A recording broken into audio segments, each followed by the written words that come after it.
Welcome to Happy Path Programming. I'm Bruce Eckel. I'm James Ward. All right. So we should, we'll keep that, but we should probably introduce our guest this week. Our dear friend, Dick Wall, yes, who we miss dearly. Yeah. We have not seen him in a couple of years. Oh, it's been a while. I haven't seen many people in a couple of years, really. Particularly not in the last year. Not other than virtually, anyway. Right. Well, we know Dick from way back. Java Posse Roundup, which we did up here for many years. Mm-hmm. I think that was probably the way that I first met you was in person. Through, yeah. Oh, well, no, I guess I was listening to the Java Posse. I remember exactly how we met you. Oh, really? Yeah. This is I have pretty good recall for some of this stuff. The very first time we heard from Mr. James Ward, we were talking about ECMAScript on the Java Posse. Yeah. And we couldn't work out what it was or what its relationship to JavaScript was. And we were all over the place. I remember this discussion. We were about as ill-informed as you could be on a topic. And during that, we were, like Tor and Carl were like Googling. And I think we managed to stagger our way into some kind of understanding of the relationship between the two of them. And then this guy, James Ward, he said, and you were really good at this. You kind of reached out and you're like, it was a good discussion. You ended up pretty much where I thought you would. And I remember that was, and it was very refreshing to have somebody take that line instead of, you idiots, you got it all wrong, which is usually what we heard on the Java Posse. You don't know anything, you got it all wrong. Wow, you have a great memory, because I have almost forgotten what ECMAScript even was. So. Well, and also I feel like James has always had kind of a natural knack for nonviolent communication. So that's what you were experiencing right there. And it's rare. I'd like to think I have some of that too, and it's rare amongst engineers, which it shouldn't be, because an engineer should use whatever tools they have to get the job done. Friendly, good communication is an important tool. No matter what else you do, it doesn't matter, good person, bad person, all of that. It's simply more effective to be nice to people if you are trying to solve a problem, right? Yeah, but you're British. Sometimes it doesn't feel as good, though. to be nice? Yeah. That's like stabbing. That's old cultural stuff that we were trained from. Lizard brain. From birth. Yeah. Well, that's often what they attribute it to, but I think probably we're like actually some masculine. Yeah, it's the patriarchy, man. Yeah, the patriarchy.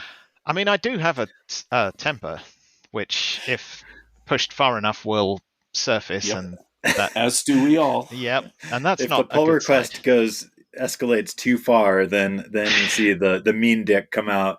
It's extremely rare to see it over something as trivial as coding. It's usually much more personal matters than work is work, life is life. There's a whole level of different, and actually that's always been something that I've been lucky in life, I think, with that. Whenever work seems to be getting like heavy and you're starting to worry about it and stuff like that, something actually important happens, often bad, but it completely resets your perspective to the point that thing I was worrying about actually doesn't matter at all. This is much more important. And I can't believe I was that stuck up in all that stuff that was happening, because this is way the hell more important, and that doesn't even matter anymore. So, and that's happened a bunch of times. True. Yeah. I was convinced you were about to break into song at the beginning with that. Whenever work gets, I felt like there's a song coming here. like a Disney Disney thing. Exactly. Yeah. Yes, exactly that. So, so Dick is one of the main reasons why I got into Scala. Probably main reason why a lot of people got into Scala. Mm-hmm. But I remember Java Posse roundups and podcasts, and Dick was just going on and on about this new language. Shut up about how great it was, and at some point I'm like, okay, I guess we have to look at it. It's like I was happy with Java, but I guess I got to look into this thing, and it set me on a whole different career and thinking path. So very thankful for you having helped me get there. And it made you super obnoxious about invariance and stuff like that. Oh, immutability. Yeah, man. I know. Like, I've become a bigot. I've become a real bigot thanks to you. Yeah.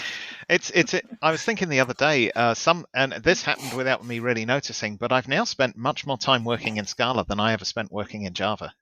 Is that right? Yeah. I've been using Scala longer than I ever used Java for now. Oh my gosh. And that's pretty. Yeah, how many years wild. now have you been doing Scala? I discovered it. Carl actually pointed it out to me back in 2008, Scala. Wow. And I started getting into it at that point. Carl was always out in front exploring but he moved on to Pony and other shiny things after that. So. Yes, well, that's the risk you run. You're always interested in the next shiny thing. Yep, the new thing. So, are you using Scala 3? I'm not yet. Okay.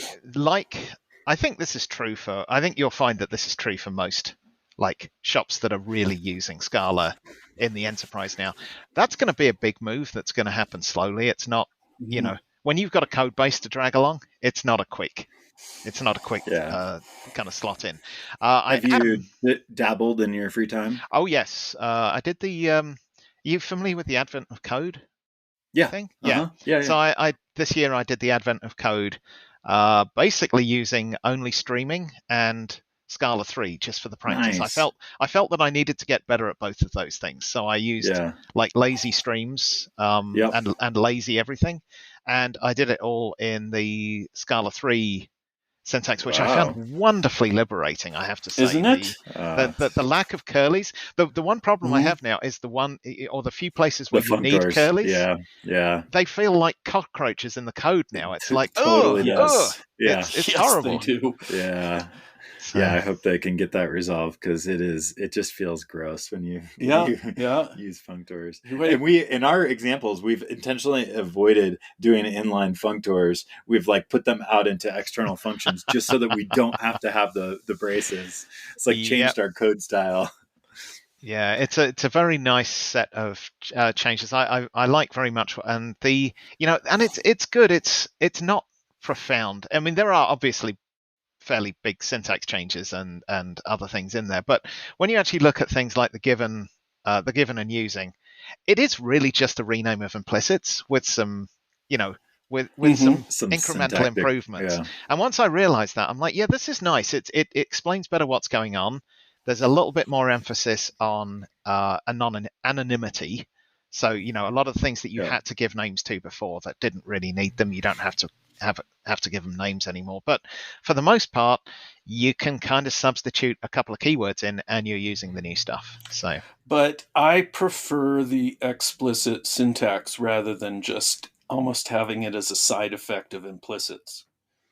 I like saying, oh, that's why you're doing this. I don't have to look at it and wonder what's going on. Instead of the overloading of implicits for so many different things. I see what using this and given this. Yeah, I see what you're saying. It tells me that we're doing type classes here. Yeah, agreed. Yeah.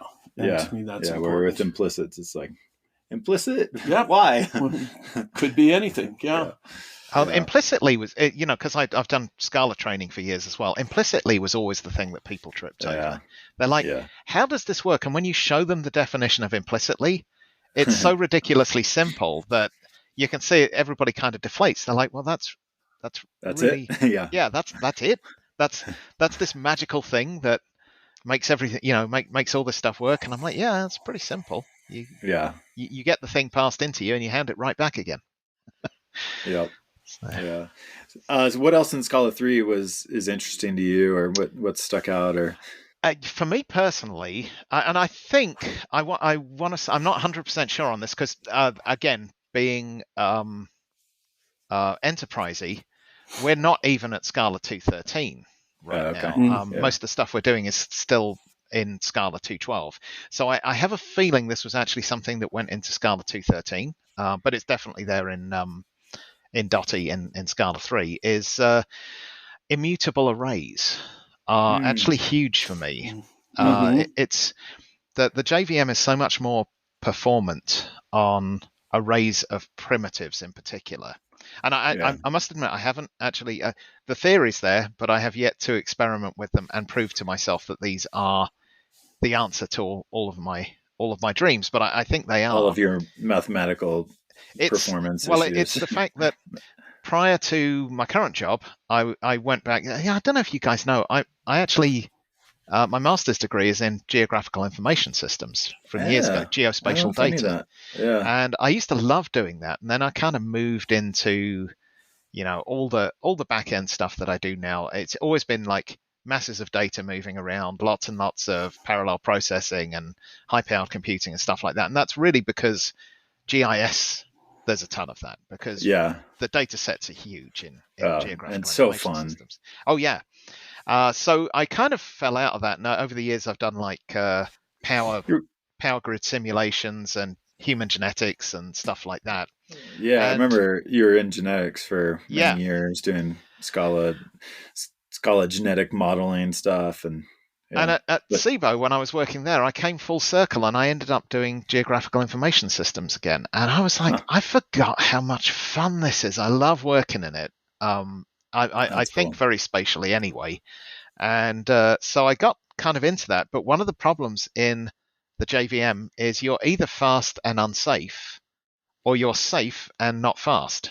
Because as soon as you put something in an array, like an array of doubles, which is what you need for raster images, like a two-dimensional array of doubles, or actually not even a two-dimensional array of doubles, the fast way to go is a single-dimensional array and pointer arithmetic, basically, to access the things you want.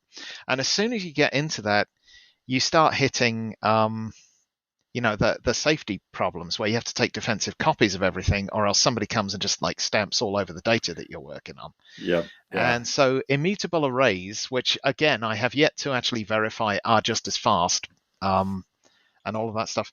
If I can use those for the raster stuff that I was working on when I get a chance to kind of port that across, that would be excellent. It will make everything nice and safe, really fast. I won't have to take defensive copies of everything. So it'll solve a lot of problems. That's cool. So that was a question that we were kind of pondering, or at least I've started looking at this dichotomy in programming languages as reliable versus fast programming. Yeah. Productivity or performance. Can't we have both? Right. Right. Or at least get closer to both.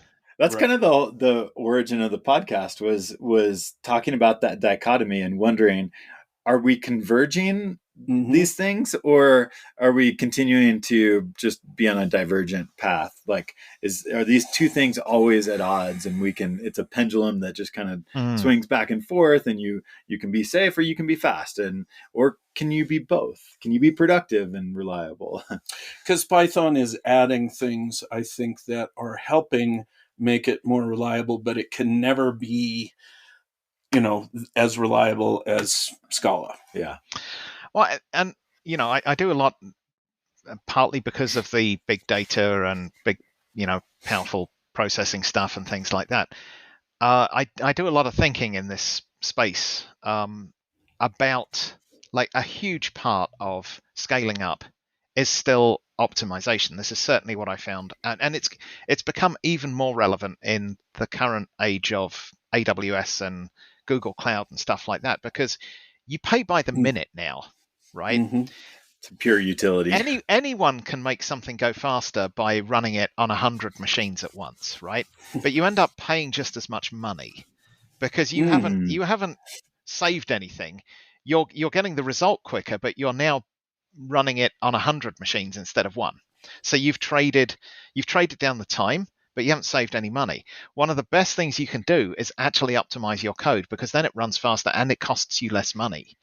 So I spend a lot of time, or I did at SIBO, bringing down the processing cost of like pretty much everything. And there's really two things there. There's a lot of people are very into the what can I do on the kind of meta scale of optimization? Can I run it in Scala, or can I use arrays? Admittedly, I did a lot of this, but another part of it is the more intelligent kind of optimization, which is, can I just do less work? right? That's a huge optimization that people overlook. They go into a routine and they're like, how can I make this routine faster? And I look at it and go, does this thing even need to run at all? Can I make it lazy so that it only runs when somebody asks for it in that 1 in 100th time that they actually ask for it? Now, I've just made it 100 times faster for most purposes without any real effort at all. I just stuck a lazy in front of it, or turned it into something that is a by-name function, so it only executes when it's required. It's an interesting part of where we're at with programming is that the programmer still has to decide whether or not something should be lazy or not. And so the programmer is making these decisions that ultimately impact how much work is being done. Well, that's interesting because the Julia language, at least aspects of it, are like all lazy. Like they don't evaluate a function. They don't compile a function into native code until the first time you ask for it. Yeah. So that's kind of moving in that direction. Yeah. Yeah, I think if there's, and like I said, I've been working in Scala a really long time now.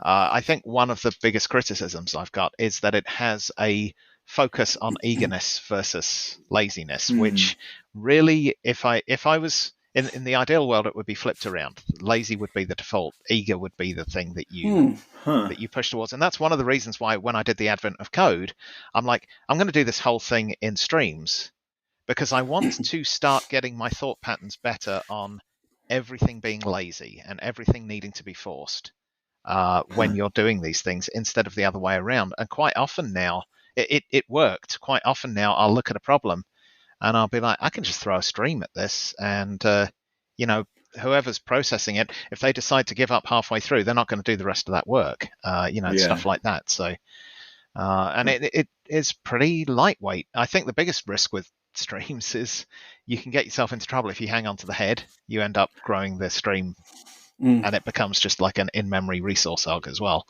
So, well, and then there's some things that just don't map well to streams.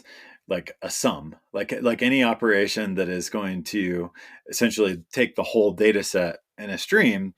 What is a whole data set? And so then you have to implement some sort of concept of a window or something to be able to do some of those operations. It's possible, depending on the implementation of sum, that even that would lend you some help, because if it's in an eager collection, you've still got to load the whole thing in. Right. But if the sum implementation is done correctly, you're loading in a batch and summing that up and throwing that out and loading in the next batch and summing it up. It depends how it's been implemented. But there is a lot taken on faith there.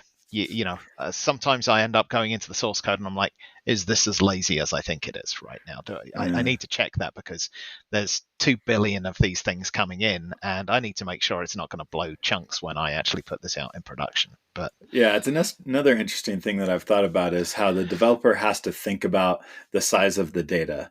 And if the size of the data can't fit into memory, then you have a totally different construct and programming model than if it can fit into memory. And right. So the developer is having to make that decision, or it's like, I don't know if developers should be making that decision, right? Because it really depends. And then you run into issues where I thought this thing would fit into memory, but then in production, I had a whole lot more data and then it blew up. And so I think that's another thing that Julia makes transparent. Because they really design around huge data sets and thinking about, what can you fit into memory versus and how. Yeah. And I think it makes a lot of that stuff transparent. Yeah. Yeah, I was looking into Julia over the holidays as well, actually. I've because, as you know, Bruce, I think we've talked about this before. Prior to Scala, Python was my number one language. I love, even though I've been working in Java for years, I really love Python. And what I love about it is the simplicity of the language. It's the only language. I mean, I've had a lot of practice at remembering all the things that Scala has in it, but there's a hell of a lot. Python you can learn in like a day, and you can hold it in your head, like the whole thing. It's super simple. It's not. I don't even know Python, and I've written a lot of it. Yeah. Yeah, it's very, very straightforward. There's a few little quirks. You know what's funny is, and this is, there's heavy irony in this for me. For years, people railed against Python for one stupid reason, which was significant white space. That was always the reason that I don't want, tabs and spaces like blowing up my code. Now we've got Haskell and actually Scala as well, and significant white space is the new black. It's the coolest thing ever. And I'm like, well, Python was a couple of decades ahead of you guys there. So of course, significant white space also gave us YAML, which is evil. So YAML is, but I think YAML is terrible, not because of the significant white space, but because of the lack of a schema. That is, well, there's lots of reasons. I work in GCP a lot right now, and that's basically just gobs and gobs of YAML, and you never know when it's going to work and when it's not going to work. And the lack of composition, and I'm really interested in. We've talked about it a few times, but Dallang, because Dallang, it has so many things where I'm like, oh, that's just what you need in that circumstance, like composability, the ability to like pull in pieces, like libraries. Like YAML has no concept of like a library and being able to like reuse stuff. And so, well, they were trying to be simple, and I feel like this is a common theme. Somebody goes, let's do something that's really simple, and just make it super easy, and then it doesn't scale, or people need more features than it has, and eventually they figure out that it needs to have some kind of programming language stuff in it. And by then, it's like you see the whole learning cycle, and you go, oh, that's when they gave up on the thing, is when they realized, oh God, this needs to be some kind of programming language. Yeah. Typically, when you're looking at a problem, there is a certain complexity rating that problem has that needs to be met. Mm-hmm. Where are you going to deal with that complexity? If it's not in your language, if your language is super simple, then the complexity is going to be all above that. You're going to, you've got an example of this that I can pull out of my head is the whole REST verbs thing, right? Yeah. Very simple in theory. You've got get, put, post, and delete, and a couple of others that I never use and can't remember. And everyone's like, oh, it's so simple. But then you end up with these incredibly tortured APIs because you've only got 4 things to work with. So all your complexity has to go in the level above that. And that's right. You have to fit the 4-verb model, and when your problem doesn't fit the 4-verb model, then things get really you just messy. Overload. Yeah. So it's where you put it. Now in Scala's like, we're going to put a ton of flexibility and complexity into the language, which means that you've got to learn all that, but then your overhead for the next part is way less. Like you've got. Yeah, go on. Do you ever? Okay, yeah. One of the questions we wanted to ask you is like, okay, you've been using Scala all this time. Are there areas where you, let's say, cheat and fall back to, I don't know, making objects, mutable objects, and things like that? Extremely rarely, and that will always be. So I actually teach this. The only reason I ever really do that is for performance. There are situations where mutability is still faster. The occasional while loop and variable in there can save a bunch of time. And I cover this in the training. I'm like, it's not wrong to do this, but the first thing you're going to need to do is profile it and prove that that's where the issue is. Like, I'm not going to entertain any PRs that come across that are like, I think this will make things faster. I'm like, I don't care what you think. Show me a profile. Show me this thing taking 95% of the time, and then show me another profile afterwards where it's like 5% of the time now, and then we'll talk about the implementation and whether the mutability is allowed. But no, I do tend to really embrace the immutability, and I've found it just makes my life simpler. That's what it comes down to. It's much simpler to reason about code that way. Immutability was one, and then you also were wondering about objects. Like, how often do you use kind of typical inheritance, that kind of stuff these days? It's definitely I flatten. I'm way more flat in the hierarchies that I use these days. Scala has a full kind of inheritance system, and it's actually very useful.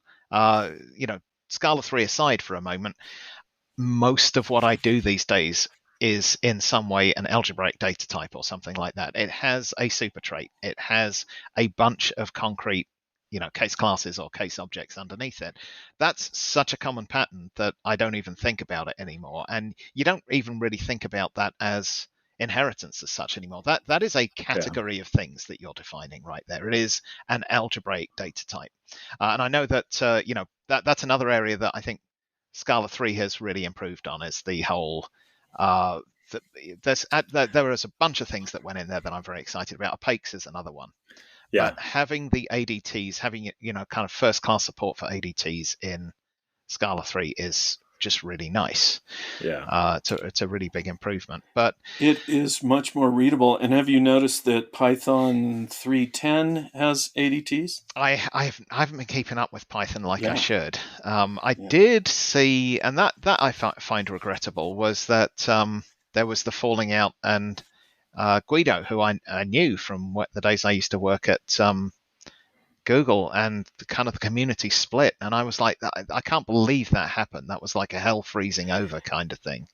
Yeah, but I haven't talked to him much since this happened, but my feeling is that he didn't want to be BDFL. He wants the freedom of not being the boss, or even the implied boss. Yeah, those golden handcuffs usually come with a way higher price than you think they're going to. So I mean, I don't know that he ever wanted it. So I think it gave him a choice, an excuse to get out, and I do feel like he's happier. That's my one or two good. So communications with him. He is still active in the community. Then he didn't but just as a contributor and a thought leader, but not the boss. And he's working at Microsoft.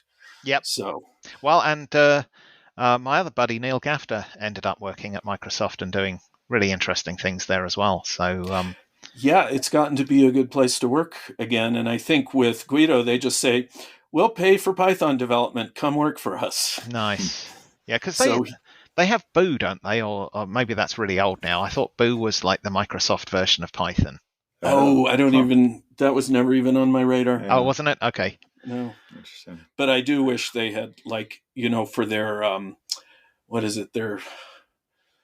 can't remember, PowerShell. I wish they had just used Python for PowerShell instead of a whole new language. Instead of the language, which is incomprehensible, I think. But people like to create languages.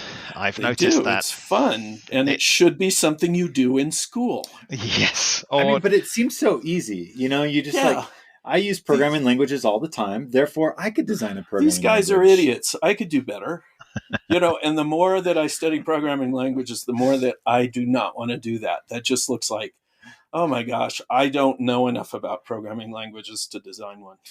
But back to Dunning-Kruger, which we talked about before we started the recording, I think I could design a programming language. Oh, you could? Yes. Yeah. Would it Dunning-Kruger does not apply to me. Yeah. It does not apply to me. Whether I would want to use your programming language is another question. So, there was that. That was probably one of the more interesting times from doing the Java Posse, was a couple of years after we started, when Java had just completely stagnated, nothing was happening, and suddenly it was like whack-a-mole. There's all these languages popping up all over the place. Scala was one of the ones that I identified and got into. But do you remember Ceylon? For example? Yes. Yeah, with Gavin King, Totally unimpressed by that. But at the time, Kotlin, I saw Ceylon at the same time as I saw Kotlin, and I'm going, both of these look equally and interesting to me. And then several years later, revisiting Kotlin, it was like, oh, they completely redid, or at least what I remembered of it, and made it so much better. Kotlin is a really interesting case study, I think, because what I think, obviously there are great reasons, good, strong reasons to use the language. It's a strong, well thought out language. But I think the reason it became popular was that it was so tightly integrated into the IntelliJ tooling, and that gave it an edge over the other things. And really, the last time I can remember something like that happening was Smalltalk, where the environment and the language were that tightly coupled. They were basically unified. And Smalltalk was a lovely language that was just let down by crappy business models. But, oh boy, yeah, I never tried it because it was too expensive. Yeah, we had Joey on the show a while back to talk about Smalltalk, and then I actually built a Smalltalk server and deployed it on Google Cloud Run, and so it was fun to dive into Smalltalk. And if you could afford it, boy, you could do some impressive stuff in Smalltalk. But I don't know, $3,000 at the time for a developer license or something. That was too rich for. Well, it certainly wasn't going to get used in open source, was it? That's right. Yeah. No. Yeah. So you changed jobs. When was the last time you changed jobs? I've been working at Hopper now for a couple of years, just about. I moved to Boston. I don't know how deep we want to go into reasons and stuff, but I think before we started recording, I was talking about the fact that every time stuff seems important at work, something really profound happens, and it just redefines your life, and you're suddenly aware of how little work matters, in the bigger scheme of things. And this has happened a bunch of times. And in this case, and I don't want it to be a downer, it happened 3 years ago now, so I'm fully come to terms with it. But at that time, there was a lot going on with work, and my mum suddenly got very sick, and I dashed back to England, and I wasn't quite in time to catch her. I did at least talk to her, and we'd spent a bunch of time with her the year before. But that had, looking back on it now, had this kind of profound life-altering change in my attitude. One of the things that happened, because we moved to Boston, was Jackie and I both sort of looked at each other and were like, where are we going right now? We've been living in California for 12 years. Life is super comfortable. The last couple of years have slipped by and we've barely noticed. We've got into this routine of life just moving along, and all of a sudden 2 years ago, and you're like, that was 2 years of my life that just passed and I didn't really notice. And so we were looking at that going, maybe it's time to shake things up a bit and make a move. And that was where the seed began. The number of people I've had said, why on earth would you move from California to Boston? It's the craziest thing they've ever heard. And I'm like, because we needed a change. We needed something different in life to let us know that we were still, we needed to notice life going on and stuff happening. Bring awareness to it. We started talking about, well, shall we go back to the UK because we want to be closer to our family? And literally, New England came up. I was already working for a company that was based here, but it's halfway between where we were in California and England, kind of both physically and spiritually. It feels a lot more like England up here and stuff like that. It's a lot quicker, or it would be a lot quicker to go back and visit if we, and we can get on planes again now. So at some point we will take advantage. It kind of feels like maybe a new England.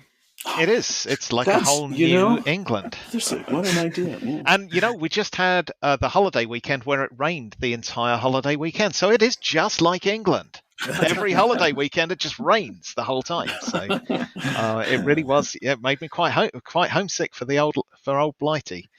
But yeah. But you all are happy and enjoying this change. And yeah, I'm glad we moved into this house. So we're in...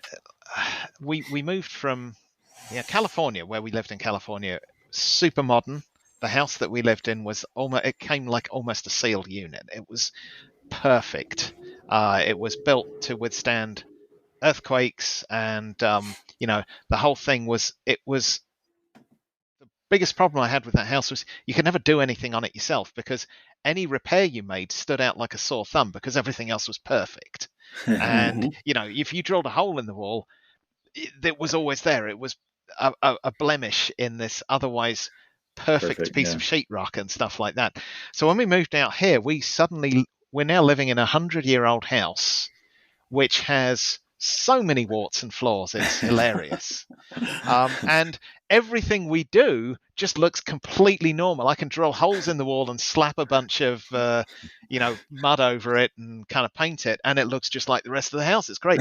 So I have the best networking I've ever had anywhere here. We have gigabit or Cat6 running throughout the entire house. Nice.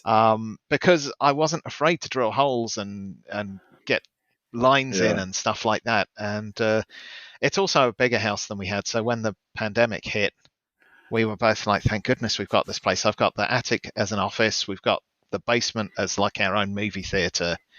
And it's just a better house for riding out a pandemic in than the one that we had in California. It's funny. I keep encountering this thing where it's what you just described, where you have these seemingly little hurdles, but they keep you from doing things. Yeah. Like your description of, you didn't feel like you could patch a hole properly, and so you just didn't make holes, and that held you back. And, it's for want of a nail, a shoe is lost, that poem. Yeah. Huh. Yeah. I mean, again, things with the house. The house in California was almost resistant to change because it's in California. There was no basement because you don't want a basement when you can have earthquakes because it'll just tear the house apart. So what they do is they put a big old slab of concrete, reinforced concrete, in the ground, and then they bolt the house to the top of it. And the idea is it should like float around if there's an earthquake. But of course, you can't run wiring in a basement if it's not there. So you got nowhere to hide the wires when you're trying to put things in. And it was like that kind of throughout the house. It was really difficult to find a way to ever run Ethernet or add something to it. Whereas this place has so many nooks and crannies. There's probably, I don't know, a couple of skeletons hidden away somewhere in there somewhere. And, we can just poke holes in things and run some stuff around and all that good stuff. So the other side of it is it's pretty much constant work. There's a lot of stuff that needs painting all the time, and shingles keep falling off the roof at the moment, so that's going to need some attention soon and stuff. So do you hire people, or do you do it yourself? I do some of these jobs. I refuse to do plumbing. It's against my nature to do plumbing. Plumbing is so stupid. Nothing fits. Everything is some random size and when you turn the water on, water comes peeing out of holes and stuff like that. Wait, are you talking about plumbing or computer programming? That's right. Yeah, it is a bit like that. Electrical work I can do. I'm getting pretty well practiced at that, and running wiring and stuff like that. Simple handyman stuff is fine. Anything structural, I wouldn't trust myself. Somebody else has to come in and do that. But yeah. So to switch gears, Bruce and I have been learning Monads. Okay. We're still on that journey, and we're trying to, we're trying to simplify it without using a metaphor.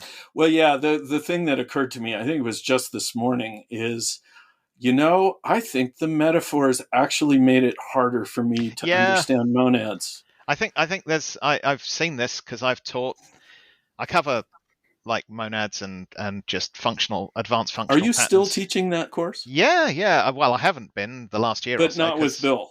No, just kind of. I actually redid the advanced section, and there were kind of things that I learned along the way that allowed me to do what I think is a bit more depth and a bit more descriptiveness in the type system. And are these public courses? Yeah, they're on Udemy. Okay. I see. So you're just recording them. Yeah. I mean, I do need to run them through the Scala 3 filter. Migrate them to Scala 3 at some point, which will happen when I get a bit more time. But yeah, if you're happy with Scala 2, they're out there. And I've seen a lot of people try and really get hung up on these functional constructs, and the monads word, for example, it's like you've invoked some kind of magic incantation when you say it, and I think that it does. It totally gets in the way of learning what these things are. Once you work with them a bit, and you have been working with them, like both of you have been working with them all the time. Yeah. So that every time you do something with an option and you use a for expression over an option, you're already doing this stuff. Yeah. Or the most common one that people aren't aware of is like futures and doing things in for expressions with futures and how they compose together. Yeah. And so you're already working with this stuff. And what I try and do is really downplay the whole thing. I'm like, let's have a look at options. Let's write an option. What do you need to be able to write an option? You need a map and you need a flat map. What do those look like? Let's go through that process of writing those together. And along the way, one of the things I say is, really what you're doing here is this pattern is about providing some container that you that you like the characteristics of. It's, the container has optionality in it, or it has kind of the asynchronicity in it. In the case of futures, it's something that happens, but you don't know when it's going to happen. And what you're interested in is the thing that's inside of that. So you've got this interesting container, this box that has, something inside it that you're interested in. You don't really care about the box. All you know is that the box has features that you like. So you work on what's inside the box. And you do things to what's inside the box. You say, I want to take this thing and I want to double it. I want to make 2 of them or something like that. And then I want to change it into, I don't know, a genetic sequence or something like that. And I don't really care about what the thing is that's holding it. I'm just interested in doing the operations on that thing inside of it. Once you get to that simplistic understanding, then you're in a position to start putting together what the rest of the functional programming universe is all around in enabling that. And it is. It's like, this is the concept that we have. We want to work on something in these things, and we don't really care what the outer thing is. And then the rest of that machinery with all the fancy names and everything like that is just how people have figured out to do that. And it may not even be the best way.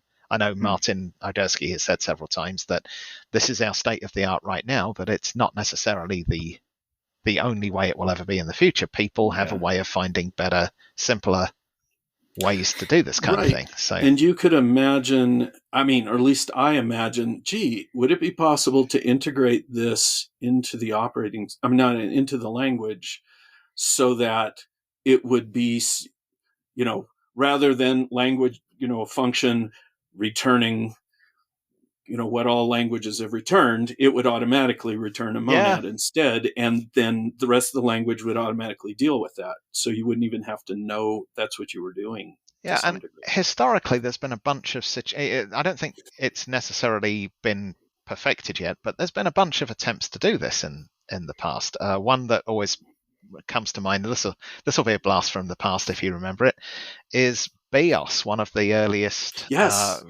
seriously multi-threaded operating systems to come out. And it had all the symmetric multiprocessing, and they really tried to turn the whole model inside out with these little routines that you wrote, and they handled all of the threading stuff for you. So that was working on, in many ways, that was working on the thing that you were interested in and not worrying about the box that was containing it.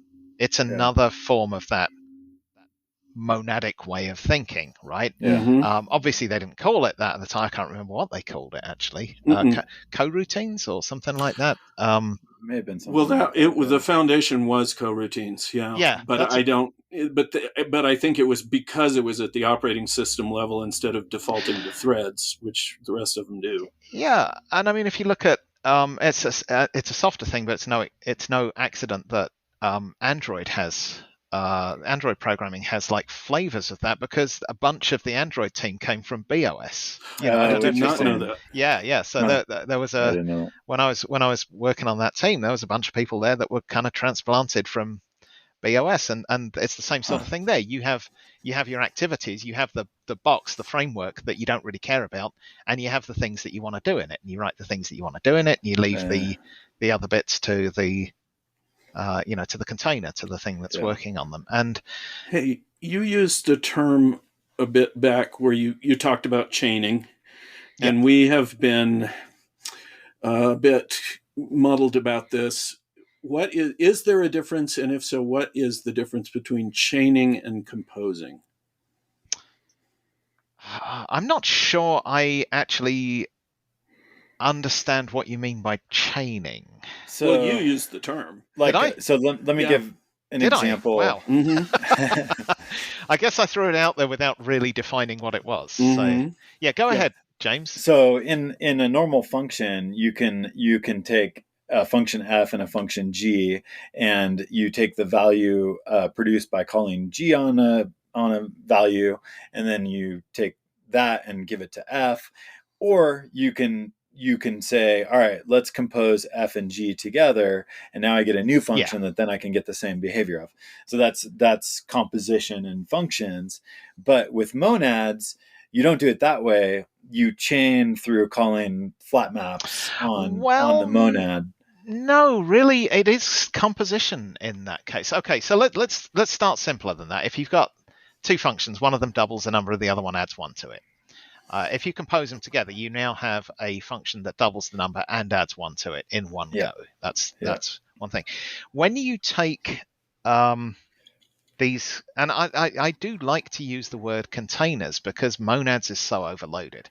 Mm-hmm. So when you take these containers, when you take these boxes that you're interested in, you've got, a box with some integer in it or something like that. And then you've got another box that contains a function that takes an integer and turns it into a future of yet another integer.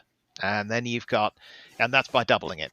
And then you've got another one which takes an integer and turns it into a future of that integer plus one, right? We're talking about the same thing we were just doing with the functions, but now everything's in this kind of asynchronous space, right? All these operations, this is a trivial case, but all these operations are now capable of running in threads, and the answer will be available to you sometime in the future. Composing them together with a for expression, taking those two functions and composing them in a for or a flat map, gives you a new single function that takes the integer and gives you back a future of an integer again. That's literally what flat map is doing. It's taking the first function and the second function. Both of these things return futures. If you just called one on the other, you'd end up with a future of a future. But by doing flat map, you're throwing away one of those. You're actually losing some information. So it's at that point non-reversible. You can't get back to the original that you came from. Mm-hmm. It's a one-way function by that stage because there's two possibilities that give you, or more than, I say two, there are multiple ways that you could have got to that result at that point. Mm-hmm. Yep. But that is still composition. And that's what's going on in most of these monadic workflows, in most of these kind of container approaches. You're not chaining, you are literally composing these things together, building bigger blocks out of smaller ones. And none of this stuff, particularly in the case of futures, it's a good conceptual one to work with. I like futures because options are eager and really you can they're simple enough that you can kind of work through them and go, oh, there's nothing really special about that. But as soon as you get to a future, you've got a concept that is actually kind of profound. It's a result that may not be there yet, but you are still able to do these same operations that you were able to do with optionals on. Yeah. And that jump, that kind of quantum step of abstraction is very useful in teaching because you can no, it may not be that you don't know what the state is anymore, right? Yeah. And you are working on this thing, assuming it's there, and you have your failure states, you have your failure propagations, but you're just saying, I want to do this, and then I want to do this, and I want to do this. Do not bother me with the other details. Yeah. So it is really just composition. It's just that there is a behavior that is paired with that composition, like optionality or asynchronicity or whatever. Yeah. There's some behavior that is kind of managing the composition. Yeah. Whereas with just pure function composition, there is no external. There's not that other dimension, optionality or asynchronicity or whatever. And so that's kind of where monads are different. Yeah, it's still just composition, but it's composition with behavior. Yeah. So if by chaining you mean, okay. So then let's define that in terms of that's what we mean by chaining. Chaining is when you don't compose. So if you were chaining, you would call one function on a actual, instantiated thing. And then with the result of that, you would then call the other function on that. Yep. Composing is combining those two functions into one step, but you haven't shoved anything into it yet. Right. So you now have a bigger function. And I think this is where my very, very good friend Runar says this. And this was such a freaking awesome statement. I don't know if he I think he actually made this one up, but that is the single biggest value proposition of this.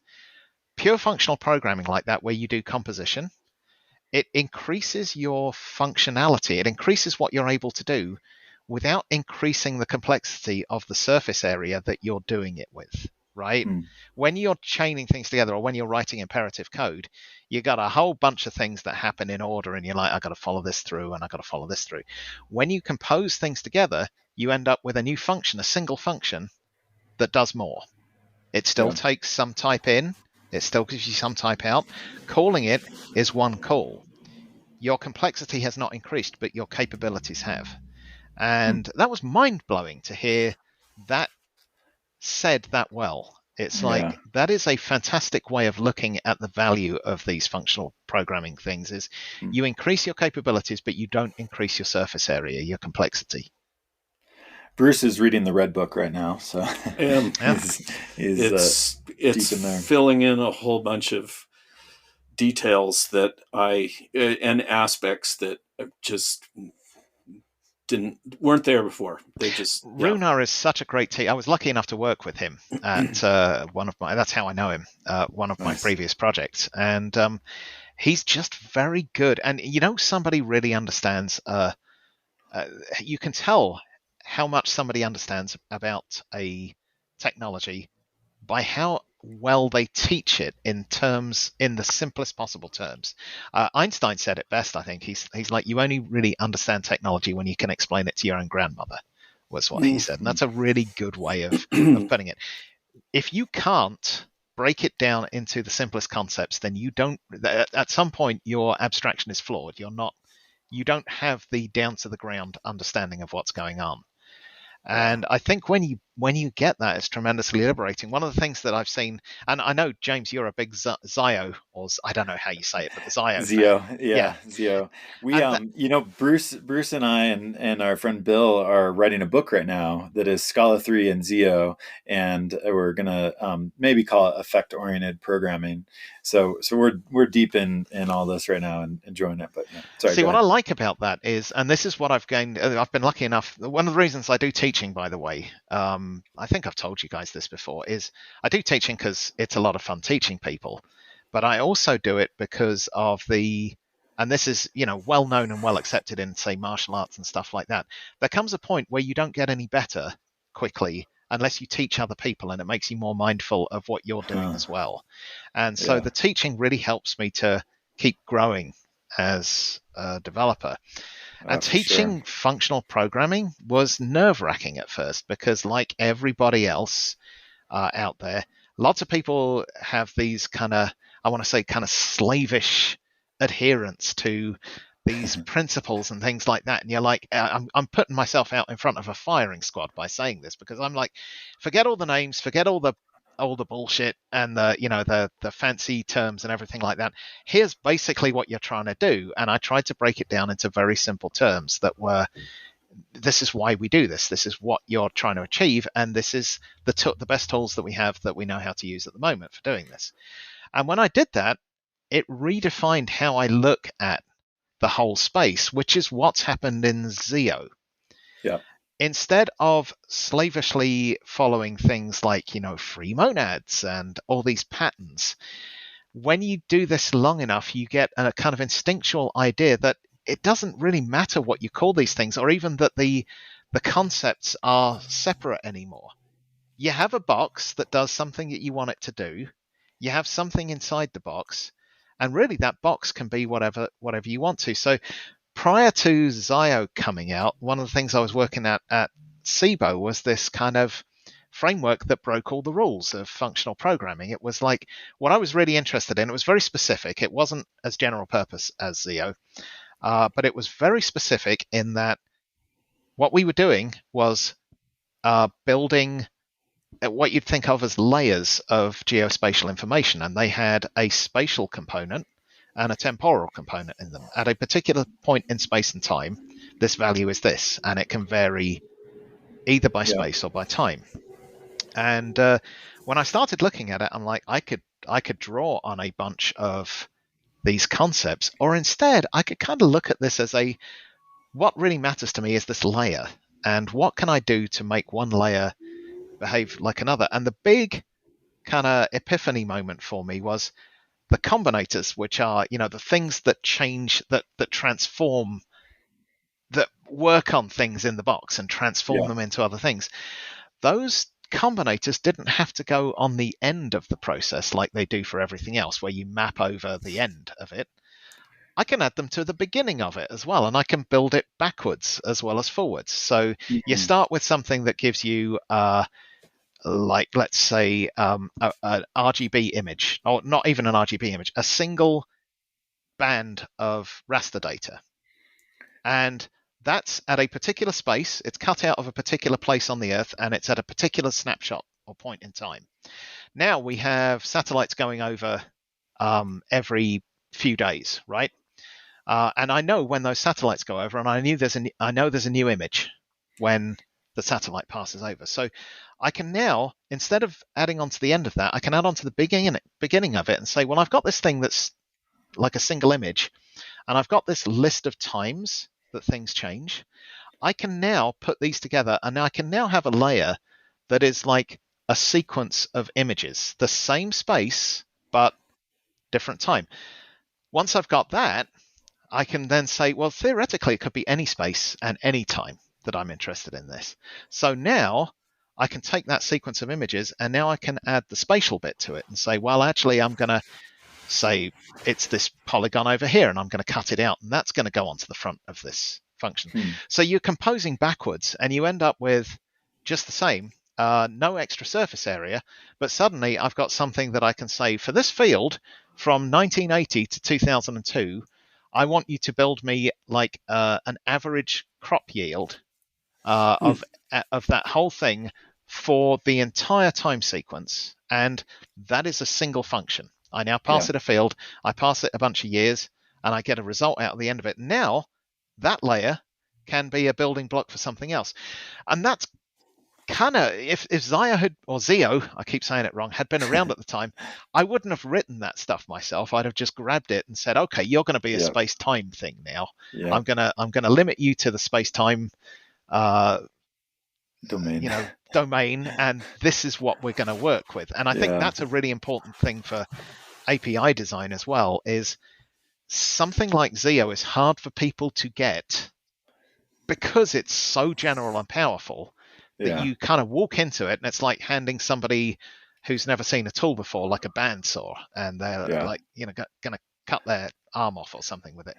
So a big part of this is, well, don't use the whole thing. Find a way to limit it to the domain that you're interested in and simplify the API, the surface area. Yeah, and that doesn't take away from Zio at all. It's the thing that you're using. It's tremendously powerful. But what it does is it makes it accessible to more people in a narrower area, and that, I think, is, like I said, one of these days I'm going to dust off that code again, which I kind of abandoned after I left, and probably just re-implement it on top of Zio and see how it kind of goes from there. So that's cool. Always educational talking to you. I did talk, didn't mind I? Expanded. No, it's good. I like That's it. what one of the things that I've never had a problem with is talking. hence all the podcasts we like to listen and things. to you. So. We have the Summer Tech Forum Unconference, STFU, coming up next month up in Crested Butte. So if you want to come back out here and get on a mountain bike. Is that actually in person? It's going to be in person. Okay. Yeah. I will bear that in mind. It is. I am on a project right now that is pretty tight, and we're heading into like the crunch time. But then again, when is that not going to be true? It's like this is the problem. That's just managers wanting things. It is. That is absolutely true. Deadlines. Is it based on Christmas? Actually, it kind of is. Oh, it is. Oh, it kind of is. So, but you'll probably be more efficient if you take some time off. Well, there is that. Get on a mountain bike with us. Yeah, there definitely is that. Actually, Mark, I don't if you remember, I work with Mark Harrer now, who came to the first. Oh, nice. Oh my gosh. He came to the first Scala, whatever it was that we did in Crested Butte. inventor of SPT. And that's actually where I met him, and became very good friends with him. And, oh my gosh, he's brilliant. Just I love working with him. He's a lovely guy as well. He has such a nice smile. You can tell a lot about people from their smile. It's true. And I remember that because I drove back with him and Josh Surratt. Back all the way to Denver, back over the Cottonwood Pass or whatever it was, and awesome. That was just an awesome trip. It makes me happy to remember that. So. Yeah, I get to work with Josh again because he's on Google Cloud now, and so he and I have done some presenting, and it's been super fun to get to work with him again. But I miss Mark. Mark, it was Havoc and Josh and Mark and I working on SBT and Activator, and it's so much fun working with those guys. It's funny how a lot of times it's the peripheral things, like the three of you driving back together, or having meals together, or taking walks together, or whatever, and that's the stuff where you have sometimes the most interesting conversations. Yeah, life is way more important than work. That's always been true.